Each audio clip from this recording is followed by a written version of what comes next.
couple notes to touch on in terms of the collective bargaining agreement in the NBA, but the headline of this clip, as it is rightfully stated, is Steph Curry is almost 99.9% likely to be a $200 million player. Wait for it. Wait for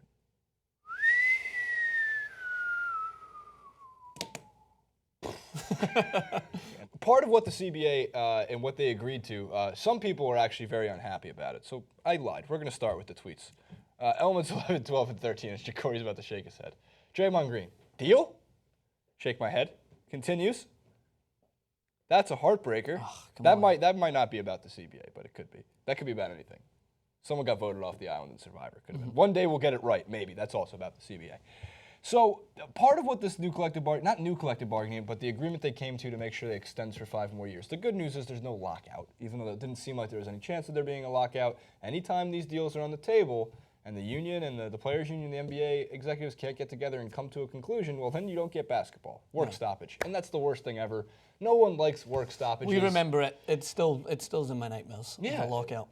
Anytime there's lockouts. It's because then you're pulling out the heartstrings and it gets dirty and everything. The last one was around Christmas time. Well, How could you do it around the last Christmas NBA time? one, we got basketball to start on Christmas, but like 2 weeks before that, we were like, we're not going to have basketball until next year.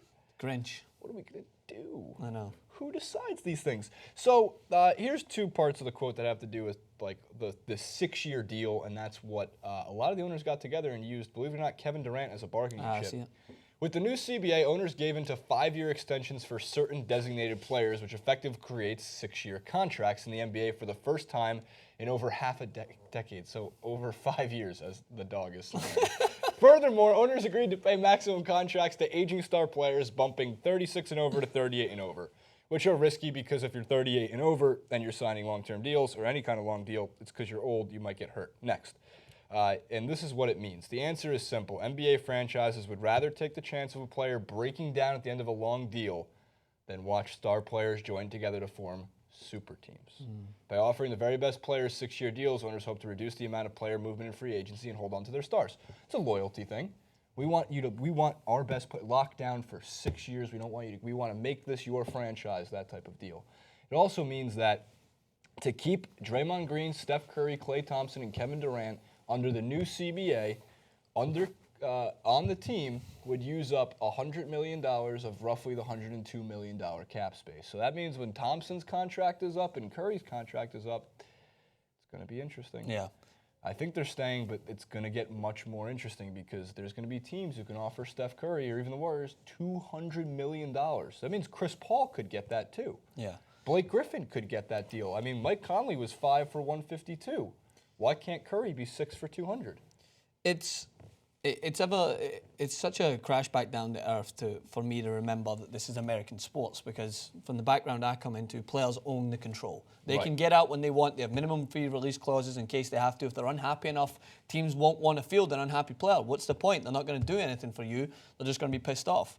I think this is just another indicator to how much the NBA and most American sports franchises want to hold the majority of the control over players, because they want to prevent another circumstance like Kevin Durant happening, to the point where I think the Golden State Warriors owner actually had to offer like a tongue-in-cheek apology for getting Kevin Durant. Like, it's trying to strengthen your team, you have to offer an apology. I'm sorry. We're trying to win. It's my bad. But I get it, because the way this system is designed, right, let's take it all the way back to the very beginning, where you have drafts, where you're ideally shaping something in order to make the playing field a little bit more even. Give some of the best players to some of the worst teams. So in that instance, you're already controlling that player's career. Yes. You're already controlling the direction that player's going to go. For all they know, more often than not, if you hope that that player's good enough, they will eventually get and reach their potential, but it's not guaranteed. You could have someone go to a team. How many times in the draft history has it happened where a player with enormous potential goes to a team that isn't a right fit and then goes downhill? It happens. Oh, yeah, absolutely. It happens all the time. And then other times that there has to be some play. I mean, the Hornets, Kobe Bryant, Lakers. Yes, but Kobe sometimes wasn't it does the top work out. 3 overall pick. I think the players, the cream will always rise to the top. I think there will be players that no matter what will get to where they have to get to, whatever way it happens. But it makes it a little bit harder. And in a way, as much as it upholds the level of competition that everyone likes to value as the most important, when it really is, they want to make sure that money's spread evenly and teams can still thrive and pockets can remain filled, is that it's putting a lot of players' future under the control of someone else, rather than, ideally, when you try to make it to any level of professional sports, you're taught from the very beginning, you make your own destiny. Yes. You do what you have to do. You work hard, you get there. If you work hard, it will pay off. You'll be rewarded for your work. But I don't think it always works out that way. I think a lot of time athletes will have to work even beyond their means to get to where they want to be, so that Kevin Durant spends a long time in Oklahoma and then he's vilified for wanting to make a decision to get that ring that he's set out, which has been his dream. So is he supposed to just stay there miserable and then continue? He might win a championship and it's all that sweeter, but if he doesn't, he's going to look back in his career and be like, the NBA prevented me from getting a championship. This is why I really wish that they would put way more work into the D League. Yeah. So the NBA developmental league, the D League, is your professional before, and like where they send sometimes rookies, but it's not competitive enough and the contracts are not lucrative enough to keep anybody. Like, some of those guys have to work other jobs. Yeah. Right? So that's why I wish basketball would follow baseball, which is similar to how world football works. Yeah. You have Major League Baseball, you have AAA, single A, AA, and single A, minor league system. So if you're 18 years old, you get drafted in the amateur draft, well, you got to work your way up the ranks.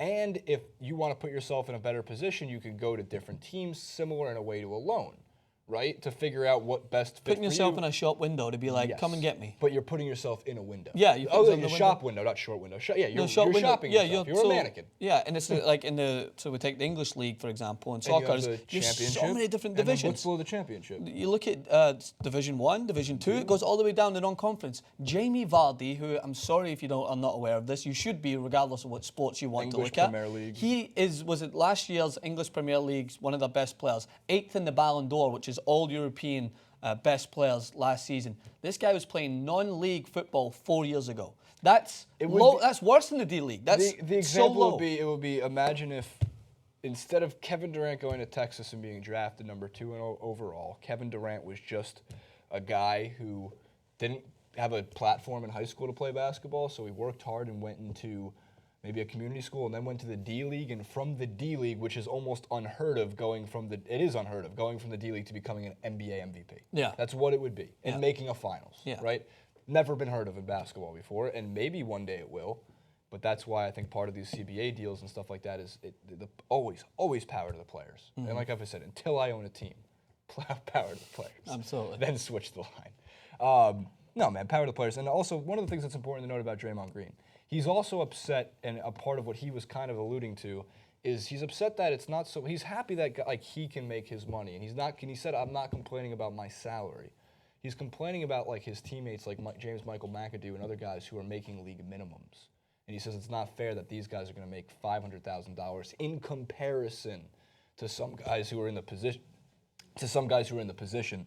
To make $50 million a year. Now, work hard, play as well as you can, and win an MVP award, and maybe you can make $50 million a year. I get that there's two sides to that. So it's not just Draymond Green really upset because he can't keep his team together. Yeah. It's more like, what about the guys who aren't being taken care of? It's just, I mean, the whole reason this industry thrives is the competition, is the fact that people who cannot play themselves, who have tried hard enough but maybe didn't get there, is that you can watch other people live out their dreams. That's the reason. You can tell yourself that you like to be fans, but everyone likes to watch someone accomplish greatness. So what it does in this instance, just in my opinion, is it puts livelihood right there next to ambition. So at the same time, what you want to make for yourself and your family might not go in sync with ambition. Right. So you're more likely to see players move to places that they maybe don't want to go and don't want to play, just so they can make their money. And I think that's a harsh reality when it comes to sports. I think you should be able to do both in sync. Do you ever sit on the couch and go,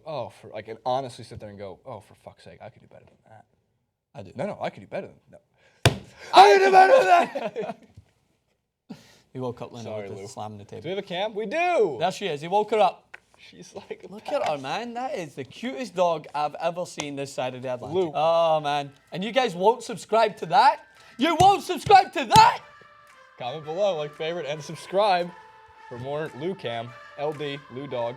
What's her Luna? What's her full name? I just been calling her LD. Luna Bartholomew Maxwell. Really? No.